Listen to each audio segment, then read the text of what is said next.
Yahoo minasan, welcome back again with Mr. K di sini. Kembali lagi di pembahasan breakdown anime One Piece. Yang mana kali ini Mr. K akan membahas berbagai hal yang udah terjadi di episode terbarunya, yakni episode 1032.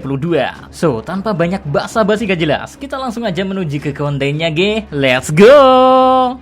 Episode 1032 mengambil judul The Dawn of Wano Country, The All-Out Battle Hits Up, yang berarti fajar kerajaan Wano, perang habis-habisan bertambah intens. Adapun chapter manga yang diadaptasi pada episode kali ini adalah 1012.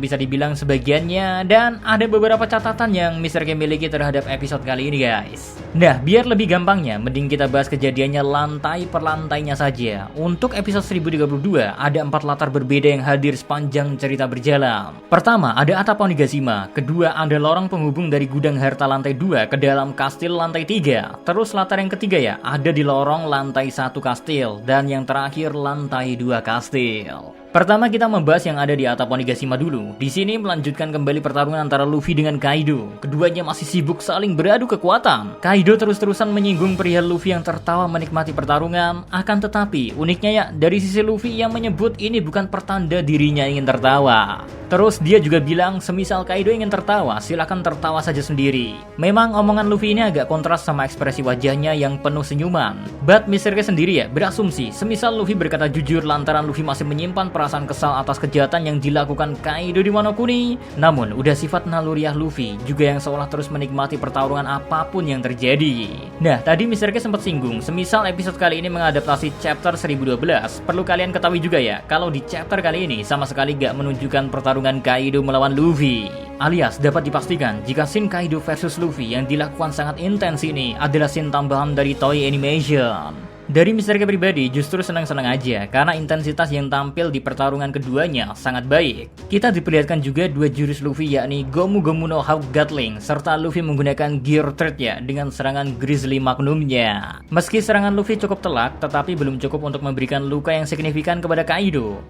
Mungkin di scene tambahan ini guna lebih memperdalam lagi sih gimana kuatnya Kaido serta giginya Luffy. Jadi untuk suatu scene tambahan apa yang dilakukan Toei Animation emang terbilang niat banget. Niat malah. Selagi scene tambahan itu bisa memberi rasa puas seperti pertarungan Kaido melawan Luffy ini, sama sekali gak ada masalah ya. Ya, itu pun bagi Mr. K pribadi, entah dari kalian lah.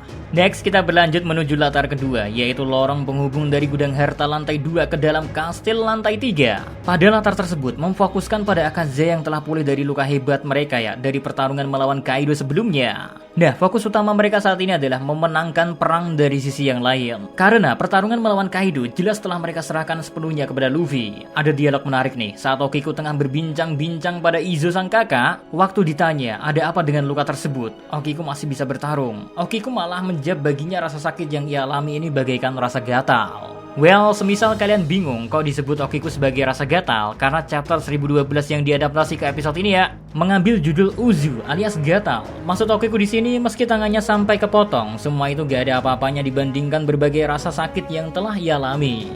Alhasil dibandingkan menyebut rasa sakit, Okiku lebih menggambarkannya sebagai rasa gatal karena perasaan ditinggalkan sang kakak maupun kala Oden harus meninggal ya, perasaan tersebut jauh-jauh lebih menyakitkan. Well, di momen ini juga diberikan potongan masa lalu Oden yang tengah menyusul kapal Shirohige, kemudian disusul oleh Izo serta tangisan Okiku kecil, plus ditambah dengan adegan Okiku dan Izo ya, yang ditolong oleh Oden di masa lampau. Selain dialog tadi, momen yang Mr. K notice adalah Kawamatsu menanyakan kepada Izo pendapat soal gimana andai Wano Kuni dibuka. Nah, jawaban dari Izo terbilang sangat simpel. Mari kita pikirkan nanti semisal esok pagi kita masih hidup. Ya, bagi kalian yang gak ngikutin manga akan biasa aja mendengarnya, tapi feel-nya agak sedikit berbeda semisal kalian tahu gimana nasib Izo ke depannya. Terus setelah sekian banyak perbincangan, Kinemon selanjutnya meminta Akaze untuk berpencar. Saat berpencar ya, ada adegan yang sedikit diubah pada manganya. Semisal di manga, harusnya Nekomamushi menjumpai Sicilian dan Baritea sesaat sebelum Akaze berpisah sesuai instruksi Kinemon. Sedangkan di episode kali ini, pertemuan antara Nekomamushi dengan duo Sicilian Baritea terjadi setelah Akaze benar-benar terpisah. Perbedaan memang ada, untungnya percakapan dan momen Nekomamushi ini masih menuju benang merah yang sama, yakni berfokus pada upaya membalaskan dendam kepada Perospero atas apa yang terjadi pada Pedro di Arc Wall Cake Island sebelumnya. Momonosuke dan Jurnal Odell. Saatnya kita menuju latar yang ketiga guys, yakni lorong lantai 1 kastil. Latar tersebut berfokus pada interaksi Shinobu, Yamato, dan Momo. Gak banyak catatan sih pada latar ini, soalnya kita diperlihatkan gimana sablengnya Yamato dalam bertindak. Dia membuat boneka serta dirinya sebagai umpan. Ya, kalau dipikir-pikir, alih-alih menjadi umpan ya, gak ada alasan lain kecuali Yamato yang sejak awal emang ingin meramaikan pertempuran. But di momen ini juga kita diperlihatkan kehebatan voice of all things milik Momo yang oke banget sih. Soalnya dari lantai 1 ke atap Onigashima ya, itu bukan jarak yang dekat. Namun dengan hebatnya, Momo berhasil mendeteksi mulai dari jumlah orang yang bertarung, sehingga Yamato bisa mengambil kesimpulan bahwa Luffy dan Kaido tengah bertarung 1 lawan 1. Ditambah Momonosuke juga sukses menyadari bahwa Luffy udah melemah, namun masih memiliki semangat yang membara. Semua itu bisa diketahui Momo hanya dari pendengarannya aja. Oh ya, adapun momen tambahan yang harusnya gak ada di manganya adalah Shinobu yang terlihat mengintip karena saking penasarannya mengenai isi jurnal Oden yang diberikan Yamato kepada Momo. SLP kru yang juga ikut memanas. And then kita menuju ke latar terakhir di lantai 2 kastil. Ada beberapa catatan penting di latar ini guys, khususnya pada momen yang menyorot Sanji dan Chopper.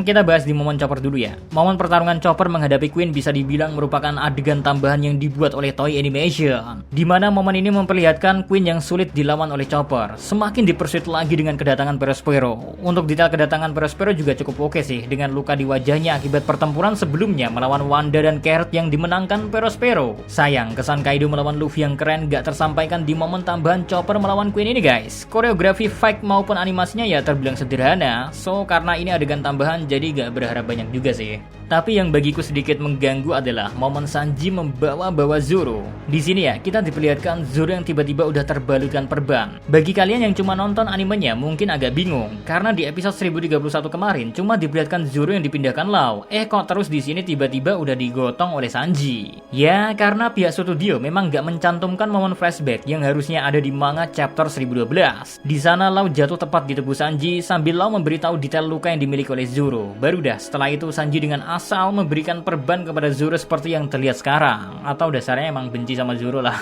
Agak disayangkan aja sih, detail kecil seperti ini harus terlewatkan begitu aja. Mengingat Toei memberi scene tambahan, tapi scene harusnya bisa runtut malah dihilangkan.